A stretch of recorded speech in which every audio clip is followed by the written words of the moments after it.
حضرت امام حسین نے صبر کی جو انوکھی داستان رقم کی ہے، کائنات میں اس کی کوئی مثال نہیں ملے گی آپ۔ صبر کسے کہتے ہیں اس کے بارے میں کہنے والوں نے بہت کچھ کہا ہے۔ واویلا نہ کرنا، منہ پہ تماچے نہ مارنا، ناشکری کا کلمہ نہ کہنا،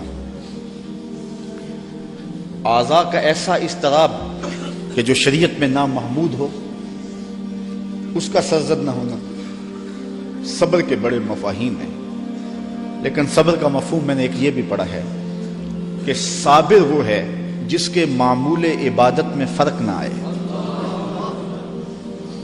پہلی صف میں کھڑا ہونے کی عادت تھی، نماز پڑھتا تھا، جوان بیٹا فوت ہو گیا، اذان پکاری گئی تو پہلی صف میں کھڑا پایا گیا، نماز قضا نہیں ہوئی، آپ کہیں گے بندہ صابر ہے۔ گھر میں میت پڑی ہے، نماز قضا نہیں ہوئی، جس کے معمول عبادت قضا نہ ہوں وہ صابر کہلاتا ہے۔ صبح اٹھ کے قرآن پڑھنے کی عادت تھی، گھر میں میت پڑی ہے، چلو دوپہر کو تدفین ہونی ہے، نماز پڑھی تو تلاوت آج بھی چھوڑی نہیں ہے، ہم کہیں گے بندہ صابر ہے۔ اگر صبر کی یہ تعریف ہے کہ معمول عبادت قضا نہ ہو تو صابر کہلاتا ہے، تو پھر اس تعریف کے آئینے میں امام حسین کو دیکھو، 71 لاشیں پڑی ہیں، اپنا بدن زخموں سے چور ہے۔ محتاط روایت یہ ہے کہ آپ کا جب پیراہن اتارا گیا تو 113 تیر، 33 زخم تلواروں کے تھے اور 34 گھاؤ نیزوں کے تھے، کچھ نیزے بدن میں ٹوٹ گئے تھے، اور گھوڑے کی زین سے فرش زمین پہ آئے۔ صابر ایسا ہے کہ عبادت کا وقت آ گیا، سجدہ قضا نہیں ہونے دیا۔ ایسا صابر ہے کہ سجدہ قضا نہیں ہونے دیا، آتے ہی پیشانی سجدے میں رکھی، اللہم رضن بقضائک و صبرن علی بلائک تسلیما لامرک۔ اے اللہ، سب کچھ کٹا کے، اور بچوں کی لاشیں پڑی ہیں، حسین کے لخت لخت سے خون بہ رہا ہے، لیکن حسین پھر بھی حاضر ہو گیا تیرے امر کو تسلیم کرتے ہوئے اور آنے والی مشکلوں پر صبر کرتے ہوئے، اور حسین تیرے حکم پہ راضی ہے، تو بھی بتا، تو بھی حسین پہ راضی ہوا ہے یا کہ نہیں ہوا؟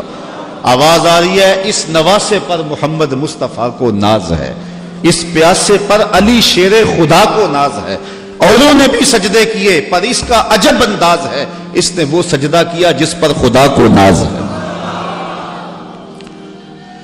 عابد ایسا کہ معمول عبادت قضا نہیں ہوا، سجدہ قضا نہیں ہوا۔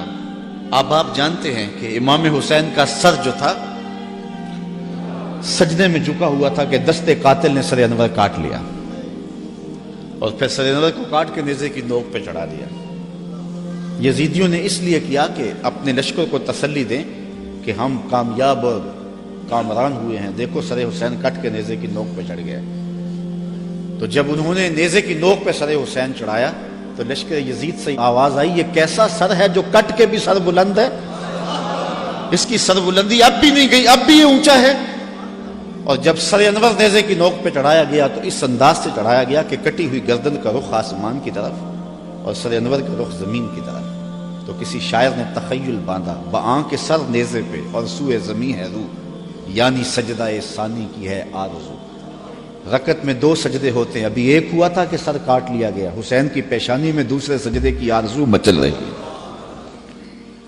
صابر ایسا کہ معمول عبادت قضا نہیں ہوا، اور پھر تلاوت بھی قضا نہیں ہونے دی۔ حسین کا سر نیزے کی نوک پہ ہے، لبوں پہ قرآن جاری ہے، چونکہ حسین کو لوریاں ہی قرآن کی ملی تھی۔ تو حسین ابن علی رضی اللہ تعالی عنہ سے صبر سیکھا جاتا ہے، استقامت سیکھی جا سکتی ہے، اور اپنی زندگی میں اس کا چراغاں کیا جا سکتا ہے۔